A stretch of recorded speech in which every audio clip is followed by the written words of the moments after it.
కొన్ని ఐడియాలు వినగానే కొంచెం కొత్తగా అనిపించిన ఎందుకో కొన్ని ఆలోచనల విషయంలో సన్ ఆఫ్ సత్యమూర్తి సినిమాలో అల్లు అర్జున్ చెప్పిన మేనరిజం ఇది అస్సలు బాగోదు అనే డైలాగ్ గుర్తొస్తుంది. తండేల్ సినిమా ప్రమోషన్లో భాగంగా నిర్మాత అల్లు అర్జున్ సన్నిహితుడు బన్నీవాస్ మీడియాకు ఇచ్చిన ఇంటర్వ్యూలో త్వరలో అల్లు అర్జున్కు ఒక స్పోక్స్ పర్సన్ ను హైర్ చేస్తున్నామని, హీరోకు సంబంధించిన ఏ విషయాలు అయినా అతను అఫీషియల్ గా మాట్లాడతారని చెప్పారు. ఇది వినగానే బహుశా చాలా మందికి ఐడియా కొత్తగా అనిపించినా ఈ ఐడియా ఇక్కడ బాగోదేమో అనిపించి ఉంటుంది. పుష్ప చిత్రంతో పాన్ ఇండియా స్టార్ గా ఎదిగాడు హీరో అల్లు అర్జున్. ఈ చిత్రంతో బాలీవుడ్ తో పాటు ఇతర రాష్ట్రాల్లో కూడా ఆయనకు మంచి క్రేజ్ ఏర్పడింది. ఇక పుష్ప 2 చిత్రానికి బాలీవుడ్ తో పాటు ఇండియా లెవెల్లో ఎలాంటి బజ్ హైప్ వచ్చిందో అందరికీ తెలిసిందే. అంతేకాదు ఈ చిత్రం కేవలం నార్త్ ఇండియాలోనే 800 కోట్లకు పైగా వసూలు చేసి సరికొత్త రికార్డును సృష్టించింది. అల్లు అర్జున్ ఇండియాలో one of the top star గా ఎదిగాడు. ఈ చిత్రం బెనిఫిట్ షో సందర్భంగా సంధ్య థియేటర్లో జరిగిన తొక్కిసలాటలో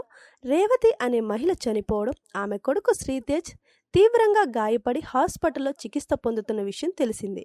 ఇక ఈ సంఘటనకు అల్లు అర్జున్ను బాధ్యుడిని చేస్తూ తెలంగాణ ప్రభుత్వం హీరోపై కేసు నమోదు చేసి అరెస్టు చేయడం, జైలుకు వెళ్లడం, బెయిలు రావడం ఈ ఎపిసోడ్ల గురించి తెలిసిందే. అయితే అల్లు అర్జున్ జైలు నుంచి వచ్చిన తర్వాత ఆయన్ని అందరూ వచ్చి పరామర్శించడం, దీంతో పాటు కేసు కోర్టులో ఉన్నప్పుడు ఆయన ప్రెస్ మీట్ పెట్టి మీడియాతో మాట్లాడడం పట్ల తీవ్ర విమర్శలు వచ్చాయి. ఇక పుష్ప 2కు సంబంధించిన ప్రమోషన్స్లో కూడా అల్లు అర్జున్ పెద్దగా పాల్గొనలేదు. ఈ సినిమాకు సంబంధించి ఒక్క ఇంటర్వ్యూ కూడా ఇవ్వకపోవడం విశేషం.